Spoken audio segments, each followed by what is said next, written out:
All right, so what's up, guys? Welcome back. This is going to be, well, so far the second lecture for Forge Fast Expand. Last time, some of the things we were talking about was, how to build a wall, both vertically and horizontally. I guess I should preface this by saying if you haven't already seen it or haven't gotten it already, there is a guide that I had made a while back. It can be found in the announcements on CPL. It might be pinned in there.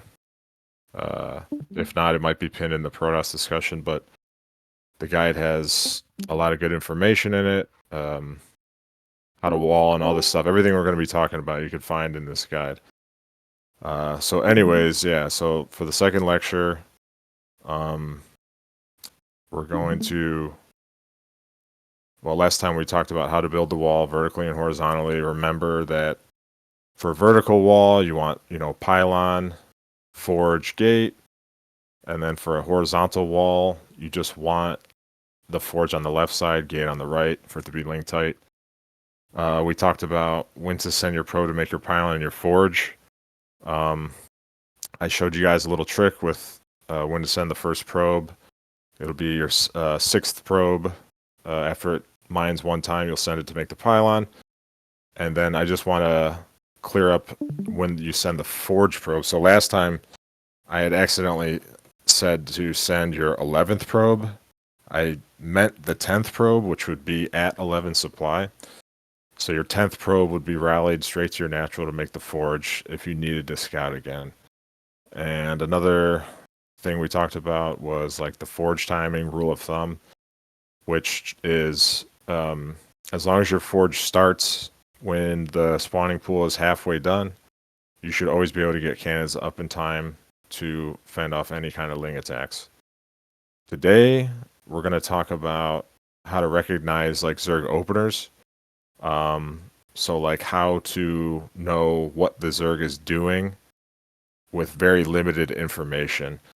A lot of that will come with, well, firstly, recognizing or understanding what they're capable of, and then a lot of that will just come through repetition, muscle memory, seeing it once, twice, 10, 100 times, and then you'll be like, okay, I know exactly what this is. And then depending on how long that takes, eventually we want to talk about how to react to those things and, maybe get into some basic build orders. If we don't cover all of this stuff, I'll just keep extending these lectures for however long and try and, as long as everybody's interested, I'll try to keep these going. So, okay, let me swap screens here. Change. Okay. Can you guys just confirm that you guys can see StarCraft right now? Yep, looks good. Okay. So I figure what we'll do is we'll just, watch some replays from the Protoss perspective, and then I'm actually gonna, pause it at certain times and ask you guys what you guys think is happening. Maybe I'll ask you, why you think that is, and then we can, go into it and hopefully everybody can understand what these openings look like. Yeah, so let's just get started. Let's do this. What do we want here? Not that, this. Okay.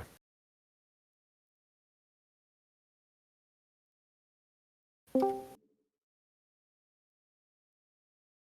guys know the Zerg is down here, that's fine. It doesn't matter.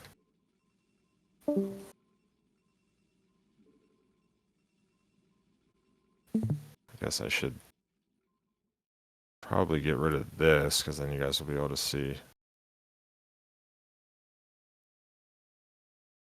Which one is this? Okay.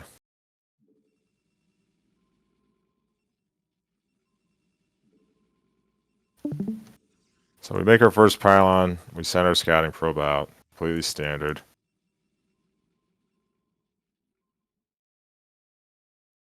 The Protoss is going to scout, unsuccessfully in this direction.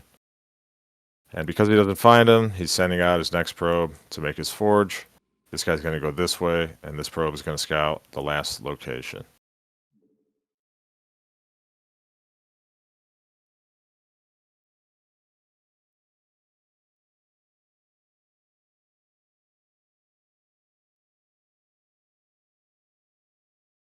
You guys might not know, but on certain maps, you don't actually have to go all the way into the main to verify whether or not Zerg is there, because obviously they have a creep spread.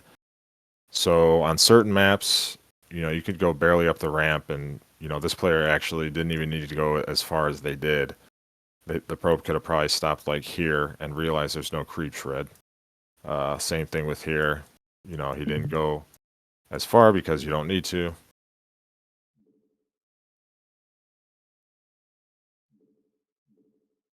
All right, so we're scouting the Zerg second, and this is what we're seeing. We're seeing an Overlord in the natural. We're seeing a drone coming out, presumably to scout. And we have a hatchery. Does anybody know what this 11 is? hatch. This is an 11 hatch? 11, 12 hatch, isn't it? Okay. How do you know that? Because I know on your second scout, the Overlord's there, and the hatchery's just starting to make. Yeah. I mean, you're right. This is an 11 hatch. As you pointed out, the Overlord, he has a second Overlord. I gotta get better at these freaking panels. He has a second Overlord here. And the hatchery, do you know the time that an 11 hatch starts? Does anybody know the timing of an 11 hatch? Isn't it 11:40 for 12 hat? I don't know about 11 hat. 11 hat is 11:40. 12 is like 1:45. Or 1:45, not 11:40. 1:45. So clearly, I mean, if we just look at the in-game timer, we're at 157. The hatchery's at 485 points. Here's the Overlord. I mean, this is clearly a hatch first build. 11 hatch, 12 hatch. That's not going to make any difference from your guys' point of view. It really doesn't matter. But yeah, I mean, we're not even in the Zerg's base, and we already know what he's doing, right?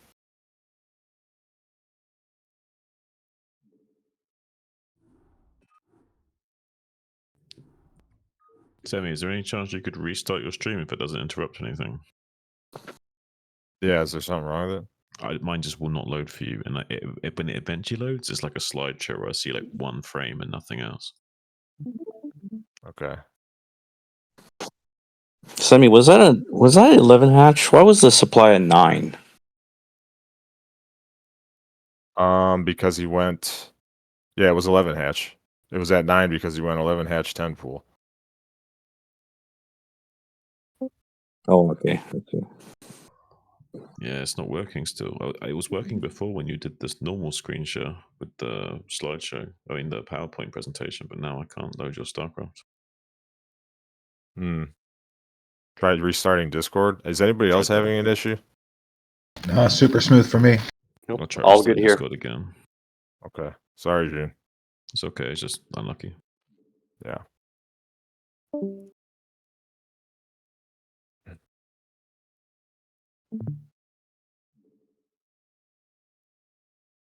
Damn these panels.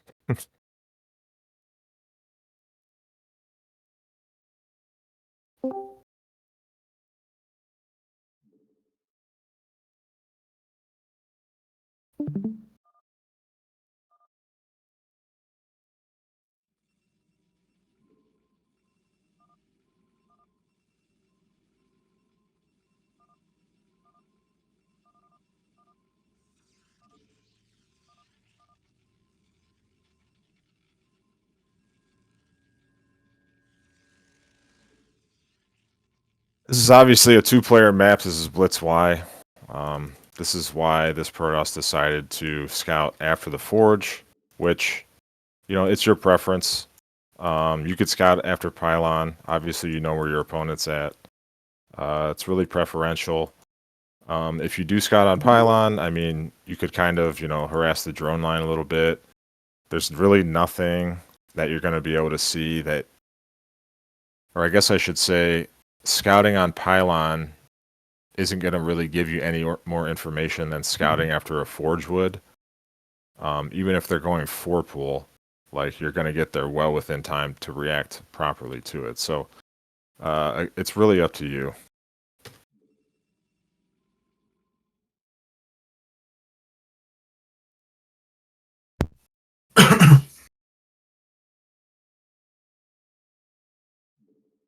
Okay. Does anybody know what this is? I know. 9 hatch. 9 hatch? Why is it a 9 hatch? Because if it was 12 hatch, it would be starting about now. Right. Obviously, this can't be an 11 or a 12 hatch because it wouldn't even be started yet, right? If it was an 11 hatch and they mined well, they could be starting it around 140, but hatcheries don't automatically spawn with 500 hit points. I think it's like 250 or 300, something like that. So this was clearly made before those timings. So yeah, this is a 9 hatch. Not as common of an opener, but it is good to be able to recognize, obviously everything that they can do. Sometimes they'll do a 10 hatch where they'll do a gas trick, make a drone, cancel, and they'll just make a hatch on 10, which, I suppose that gives them, a slight economic boost. But in terms of your reaction, it's going to be the same, which, we'll get into. Right now, we're just kind of looking at how to recognize this kind of thing. So, yeah, June's correct. This is a 9 hatch. Anybody have questions about this?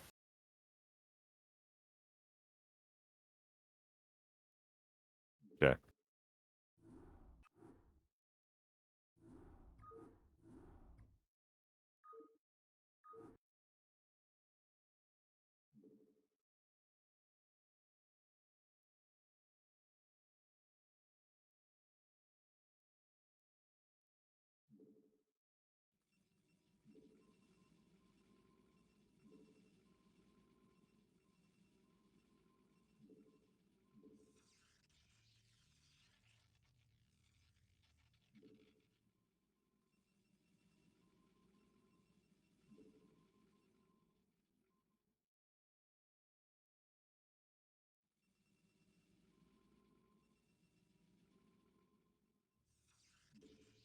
This is something I want to point out.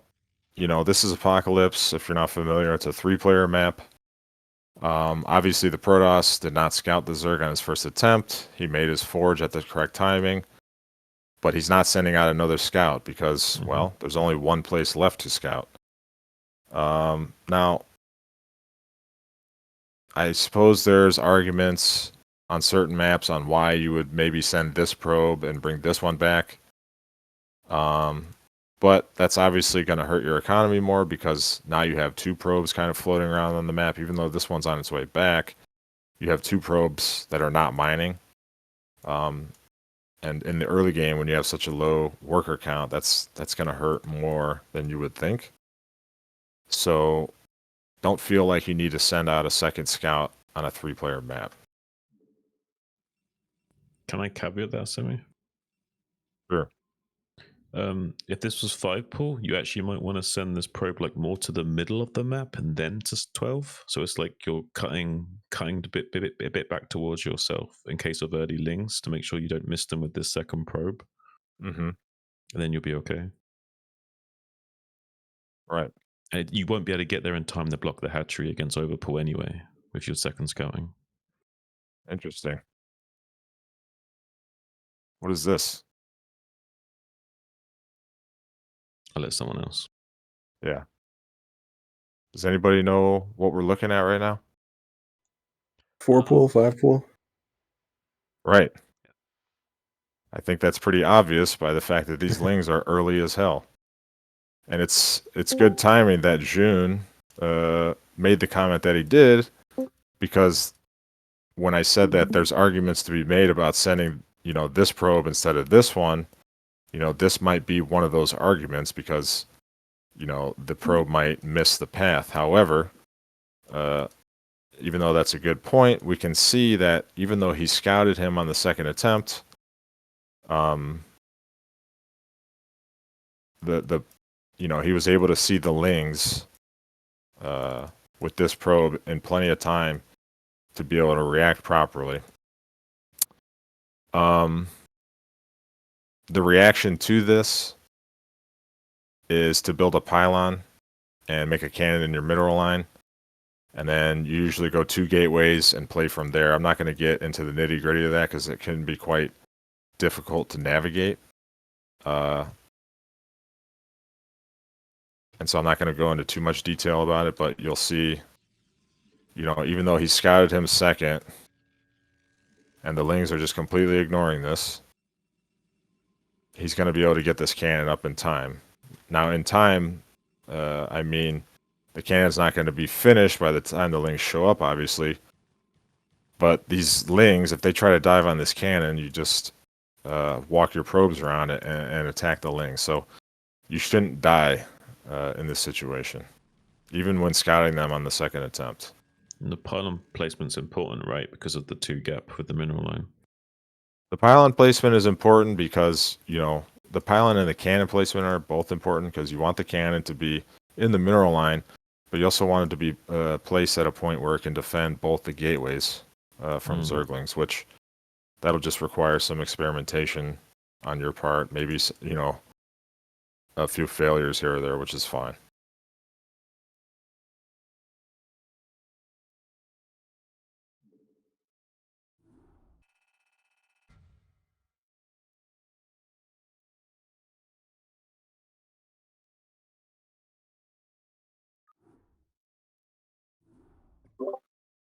Okay.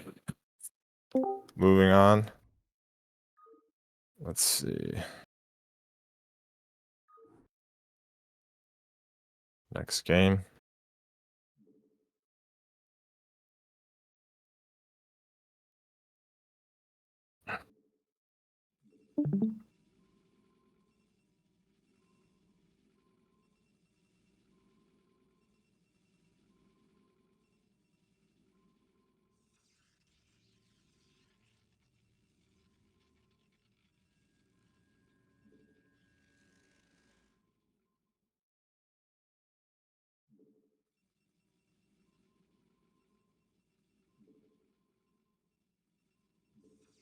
I don't know if you guys noticed, but instead of directly rallying the probe in this situation, which is what, people would normally do, because the probe spawns at the bottom of the nexus here, he just kind of waited till it was ready and sent a probe that was at the top, just to save on time. These are small optimizations that are done because these are, high-level players in these games that we're watching.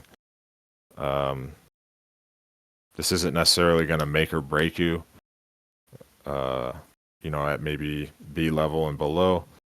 But above that, it's something to keep in mind, something that can help streamline the process.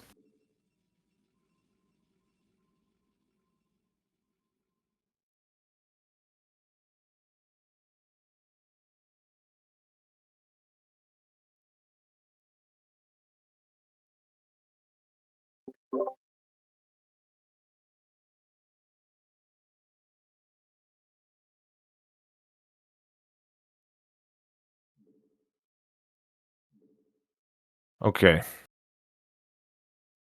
So now I want to ask you guys. Obviously, you guys know the Zerg is here because you saw in the replay.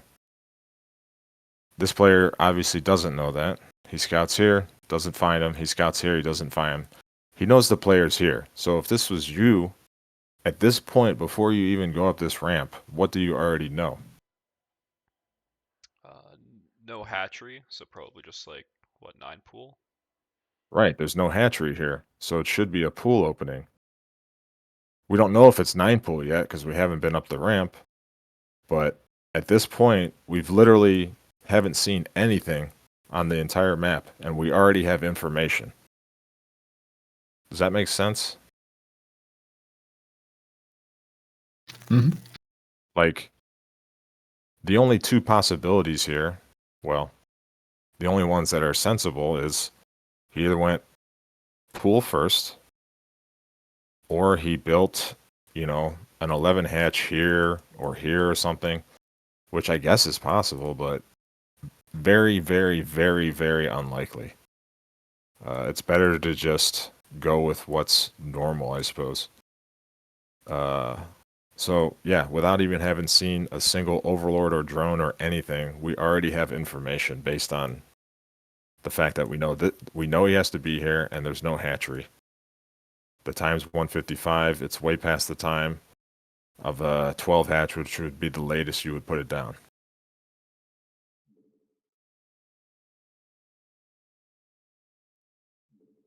Okay.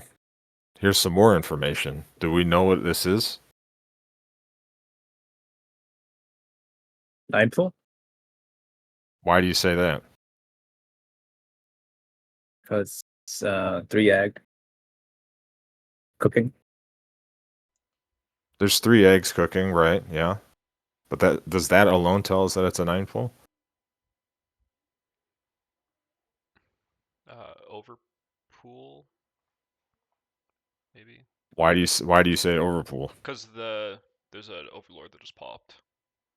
And I think the overlord would be further out on mm, this scout, wouldn't it be? yeah, actually. If it was an overpool? Would it?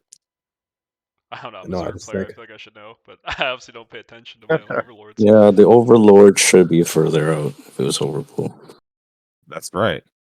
Mhm. So you see 3 eggs cooking, yeah, and that's like, oh, that could be 9 pool, or it could be overpool, I guess. But really, it's both of these things in conjunction that tell us what this build is. Before we came up the ramp, we knew it wasn't hatch first, so we knew it had to be, some sort of pool first. Well, what are the pool first builds? There's 9 pool, there's overpool. There is 12 pool. However, 12 pool is not like a standard opening. It's a reactionary thing. The only real time you see Zerg doing 12 pool is when you scouted them first when they wanted to go hatch first, and they just had to make a 12 pool because the probe was there to block the drone. Or you're playing random and got Protoss. Sure. So yeah, this is a 9 pool.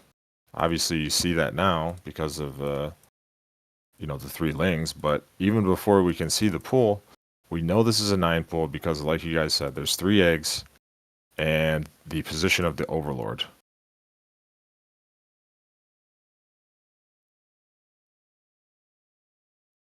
Right. So, and this was on a second scout. Keep that in mind.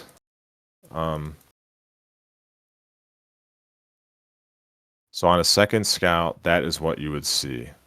Let's back this up a little bit so we can see what it would look like if we had first scouted him. So let's pretend he's here. Okay, he was just discovered. We'll give it 1 or 2 more seconds. So imagine this probe is up here, and at this point it would see what we're seeing. So if we first scout a 9 pool, obviously we see the pool just starting to make. Sometimes you even catch them doing this extractor trick, right? That's a dead giveaway as well.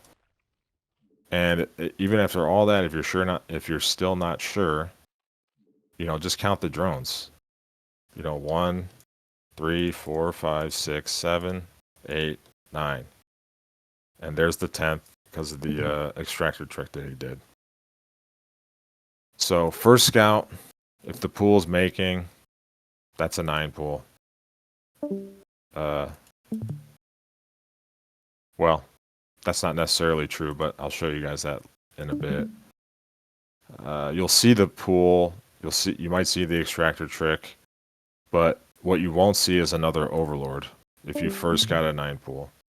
If you second scout it, like we showed, you're going to see the lings making like this, and the position of the overlord is the dead giveaway.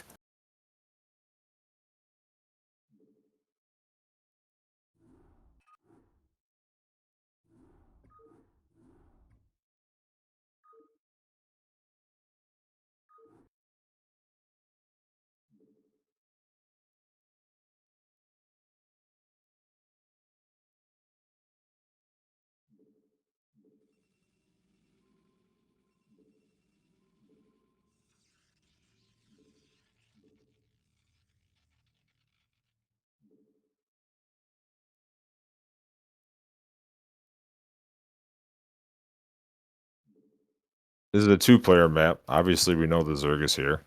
At this point in time, what do we know? We know that they aren't going 9 hatch or something like that. Again, that build is pretty rare, and I wouldn't actually expect them to even do that on a 2-player map, but it is what it is. You don't They even would really only do need it to. to metagame you going gateway first, pretty much usually. You don't even need to think about that unless you see it. Then you'd be like, oh yeah, 9 hatch or whatever.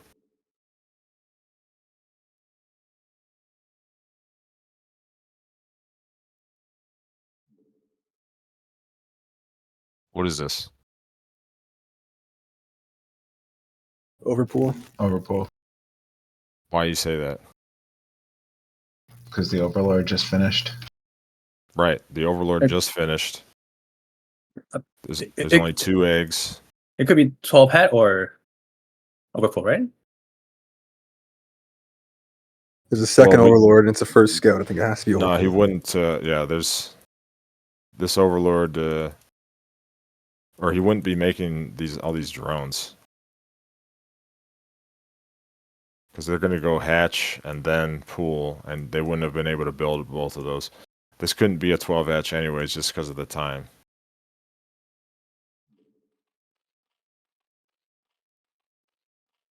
Well, I guess once you see the pool, you know it's not a 12 hatch. I see what you're saying. Yeah. You're saying a drone could have been over here or something, and that's true. But once we came in, we saw the Overlord, so I guess we know that it's not a 9 pool. How about that? So if you remember, based on what we saw when we first got it at 9 pool, the Overlord, there wasn't a second Overlord, right? Now there is, so that's not a 9 pool. You see the pool. This is clearly an overpool, which is honestly, you're going to run into overpool more than anything else. I think that's, in my experience, that's the most common opening. It's the most standard opening. Especially on a 2-player map that's, this map is cannon rushable.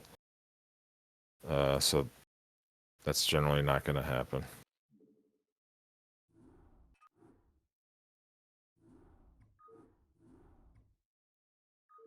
Okay.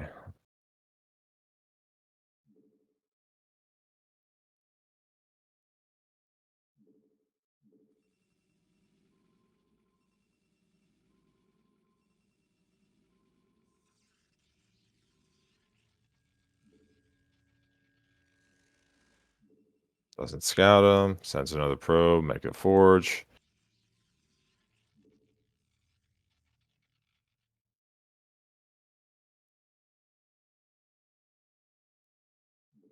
Okay.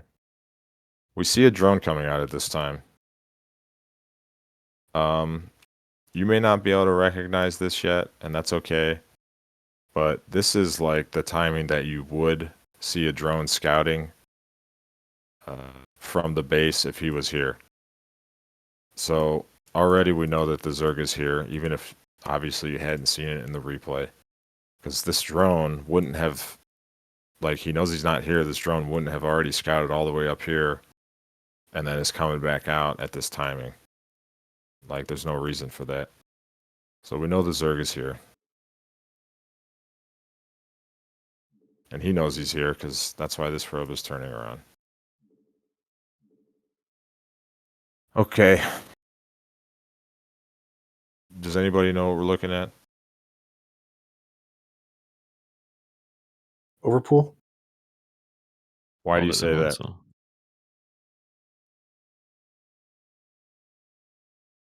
Further out.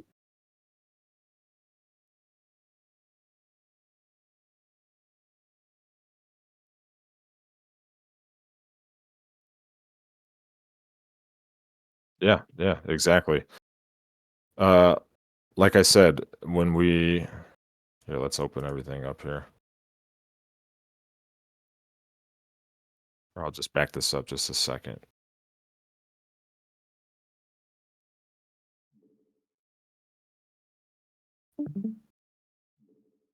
So he sees the scouting drone. As I said, this is obvious. This is clearly scouting from this base. This drone didn't come from down here.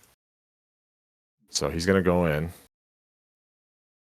And already at this point, we know that the Zerg is here, and we also know no hatchery, right?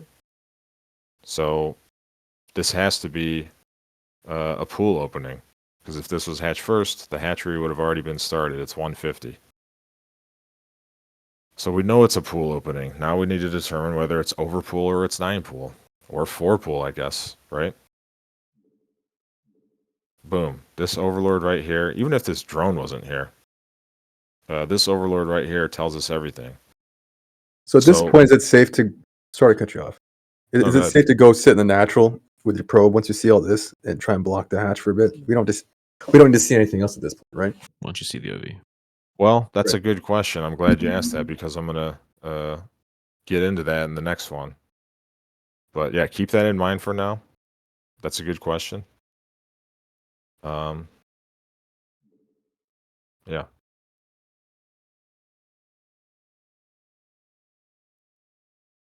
So yeah, we obviously know this is an overpool just based on that information, the position of the overlord, the drone was coming down to make the hatchery at the proper timing, so on and so forth.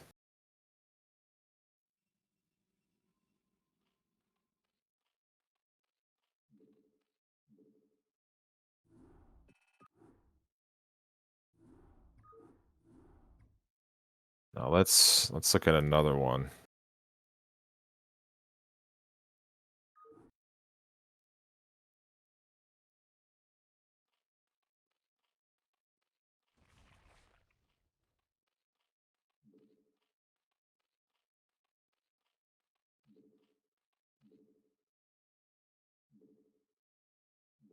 This is a similar scenario that we just saw, isn't it? He's not here, he's not here, he knows he's here. He gets here, he sees no hatch. He knows it's pool first. He doesn't know if it's 9 pool or over pool. But he sees the drone coming down. Now, granted, when they go over pool, the hatch starts at 2 minutes. Or it should. So this player,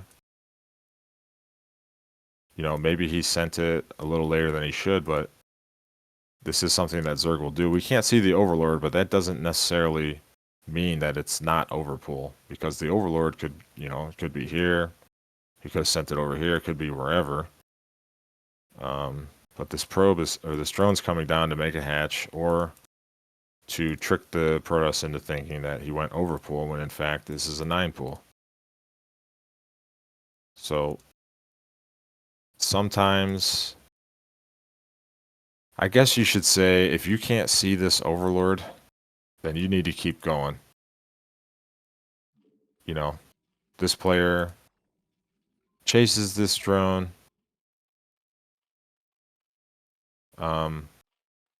When in fact this is a 9 pool, right? They make their first initial cannon. And then they see the links and they're like, oh shit, this is actually 9 pool. So they make a second cannon. But this is just something to be mindful of, you know. Sometimes if you can't easily confirm it, sometimes you just got to give up. Either, you know, take your chance or give up your opportunity to like block the hatch. I guess, you know, like I said, you could recognize the fact that the hatch isn't down when it should be at 2 minutes with an overpool. Or 2 minutes 5 seconds, I think, somewhere in there.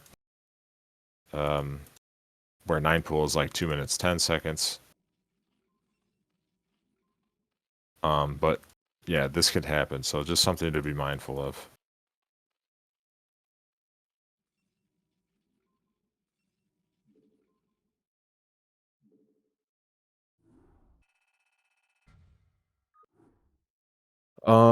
I guess that's all the replays. I mean, that's all the main Zerg openings that you guys are gonna see. Is there any questions anybody has about any of that stuff? I guess the main one would be, although we don't have time. So, okay, so you see each of these. How do you respond next? In particular, 9 hatch. I tend to think it's 12 hatch and then get hit by a surprising amount of lings. Mm-hmm. Yeah, definitely want to talk about reactions. We're not going to have enough time for that today to go into that, but I can show you this. So I think here's the key on discerning with the difference with the 12 hatch is checking the health as well. yeah, definitely checking the health. You want to measure the health against the in-game timer. That might sound more difficult than it actually is, but once you see it a few times or look at a few replays, you'll easily be able to discern the difference. I mean, here, let's see. This was a 9 hatch. 9 hatch starts at like 105-ish. Or, sorry, 115. 9 pull starts at 105.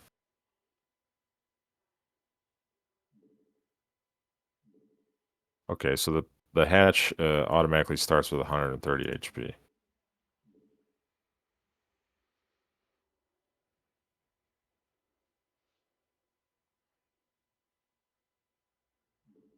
So by the time he scouts this thing, it's 1 minute 52 seconds. We already clarified that, an 11 hatch would start around 140-ish.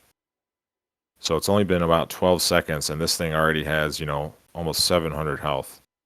This thing is way healthier than an 11 hatch.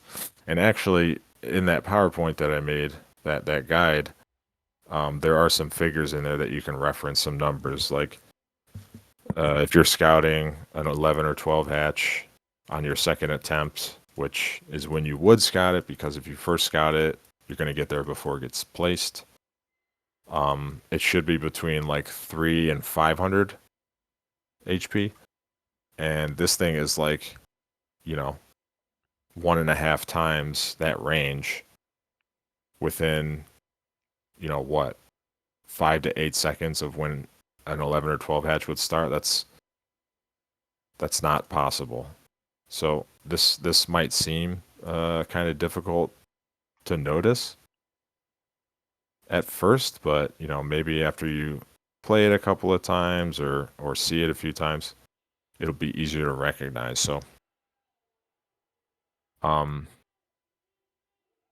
yeah, there's that.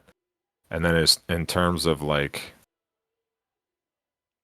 I talked about like, okay, when should I make my forge so I don't die to links?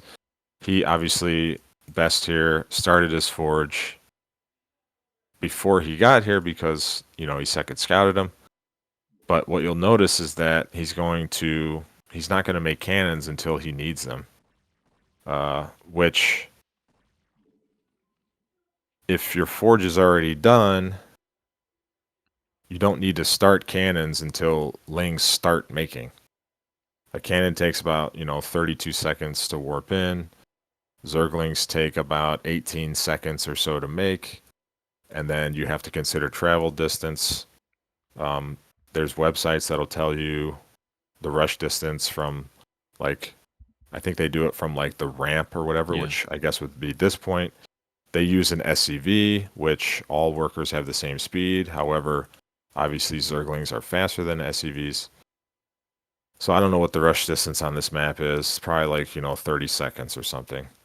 Average. So yeah, your average is like 30 seconds. So if lings spawn, they get to this point, it'd probably take them, I don't know, 25 or something. I'm guessing it's going to be less than 30. 26-ish, something like that. I don't know. Sure. And that's why if you start your cannons when lings pop or when lings start, they're going to be done in time. And that's why that general rule of thumb is to start your forge when the pool is halfway, because the forge will finish and you can make the cannons. So the pool finished. Zerg hasn't started any lings yet because he went for gas, but yeah, I mean, you know, obviously we know this is a drone, but Best doesn't know. This could be Zergling, right?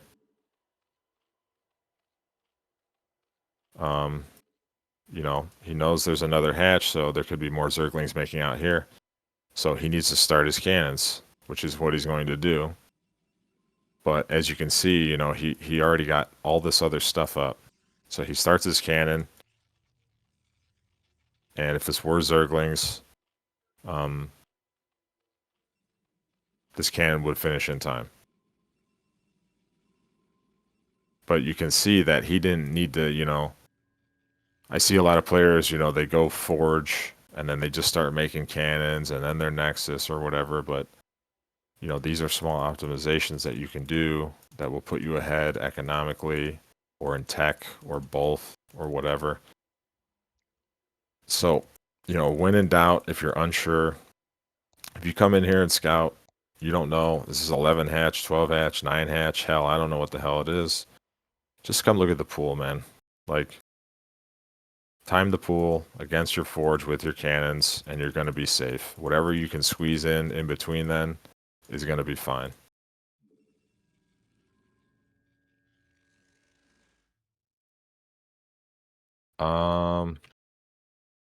Yeah, I mean,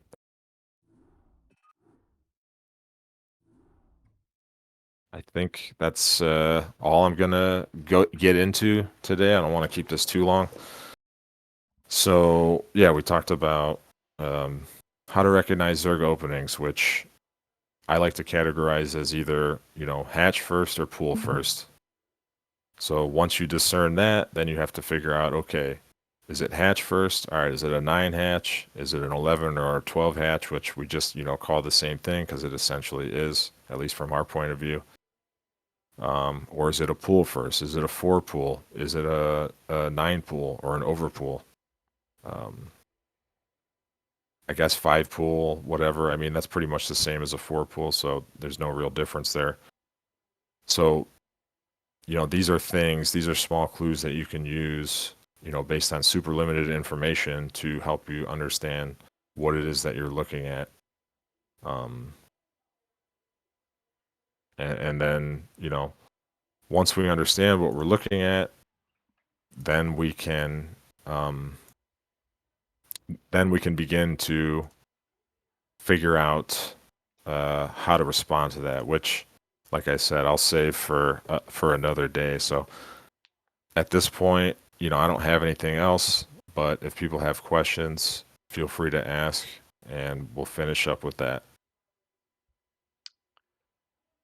Sure. So does anybody have any questions?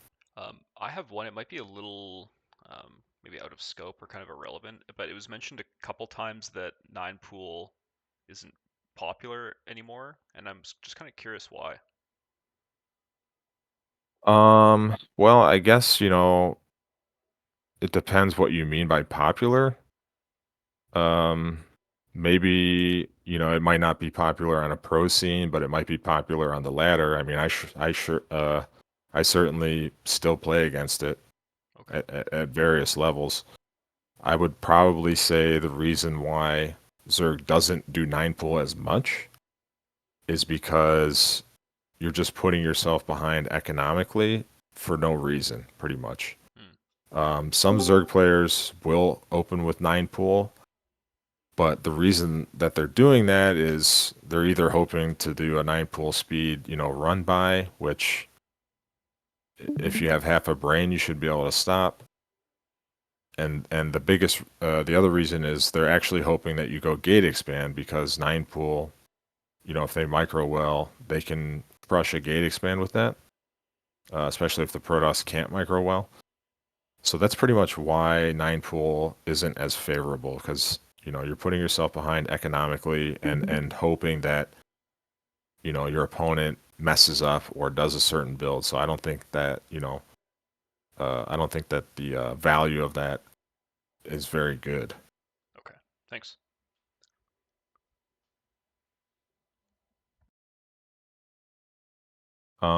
Anybody else? Any questions?